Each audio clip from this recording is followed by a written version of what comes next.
The unseen principles of lasting relationships. In the age of casual dating, fast gratification, and emotional detachment, it's easy to lose sight of the deeper forces that make or break relationships. Beneath the surface of chemistry and attraction lies a set of principles that most people, especially men, fail to understand. These principles aren't flashy. They're not about tricks or techniques. They're about truth, discipline, and knowing yourself and your partner better than either of you might be willing to admit. Let's break down the core insights that define lasting connection, protect your emotional well-being, and help you build a relationship that doesn't just excite, but endures. By Adad. Chemistry is easy. Psychological intimacy is rare. You can have chemistry with anyone. It's a biological response. How good it feels to be around someone, the laughs, the physical energy, the magnetism. But chemistry is not commitment. It's not alignment. And it's not a sign of future compatibility. Psychological intimacy, on the other hand, is how aligned you are in values, goals, and vision. It's the real test of longevity. Do you want the same kind of life? Are your moral codes similar? Can you build together without clashing in identity? You can sleep with someone who excites you, but if they're still living like they're 22, partying, chasing highs, avoiding accountability, and you're planning your life in decades, not weekends, you're not psychologically intimate. No amount of physical closeness can compensate for that. Infidelity doesn't start with cheating. It starts with ignoring change. Cheaters don't arrive in disguise. Most people show you who they are from day one. The problem is that we're not paying attention. We romanticize, we hope, we excuse. People rarely lie with their behavior. They lie with words. The key is radical awareness. Know your partner better than they know themselves. So when they start changing, you catch it before they do. Every relationship has a rhythm, how they talk, touch, text, show affection. When that rhythm breaks, don't gaslight yourself. Don't wait for proof in a hotel room. Behavioral shifts are enough of a sign to check in.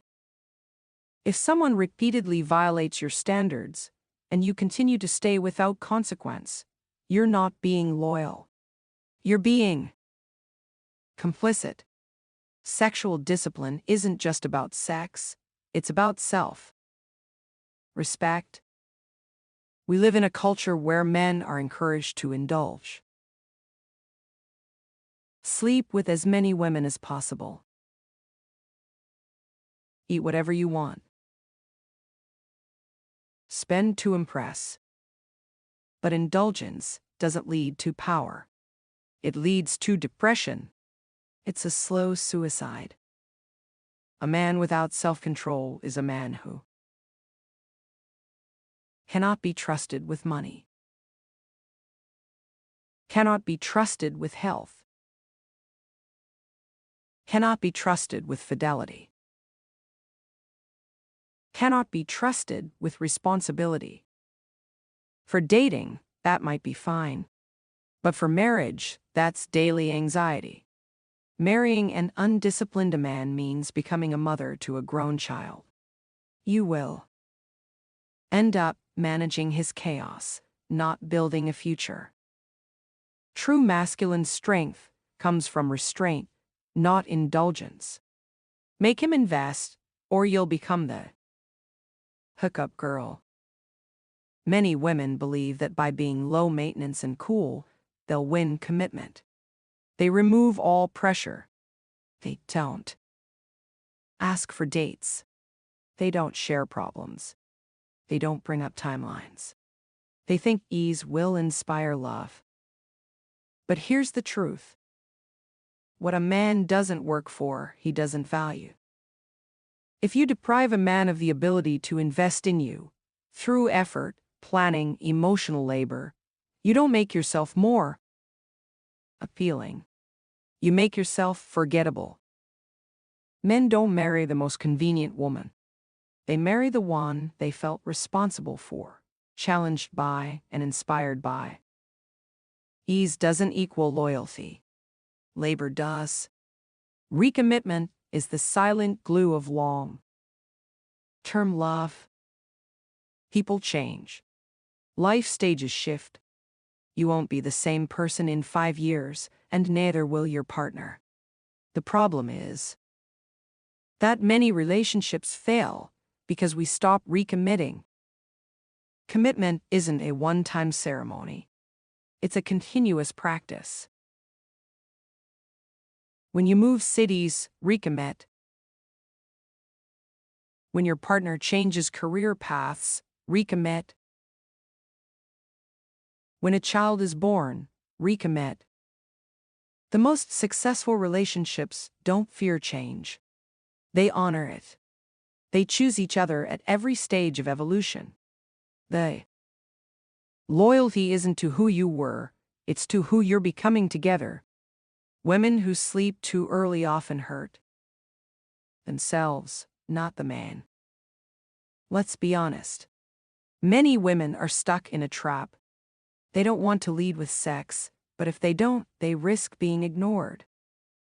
In a culture where men ask for nudes before they ask your last name, it's hard to hold your line. The solution isn't in delaying sex. It's in accelerating psychological intimacy. You can sleep with someone on the first day and feel good if the emotional foundation is solid. But if you don't have psychological safety, physical intimacy will only increase your anxiety, make you question your worth, delay the end of a relationship that had no future. Don't use your body to fill the gap that your values should be filling. The most powerful tool a woman has is her boundary. If there's one thing that keeps a man loyal, it's not your beauty, your bedroom skills, or how nice you are. It's the knowledge that you will walk away the moment he disrespects you. If a man knows there are no consequences for bad behavior, he has no incentive to change. But if he knows you will leave at the first sign of disrespect, if he knows you won't tolerate lies, manipulation, or gaslighting, he will either level up or leave. And either outcome is a win for you. Final thought: intrinsic standards high, extrinsic standards low. In modern dating, people often reverse what truly matters. They want luxury, gestures, and status. But these fade. What matters long-term is emotional consistency, mutual respect, alignment of values. So keep your intrinsic standards high, emotional effort, consistency, shared values, and your extrinsic standards low. Flowers, fancy gifts, show-off dates.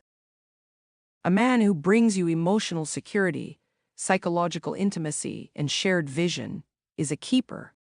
The rest is decoration.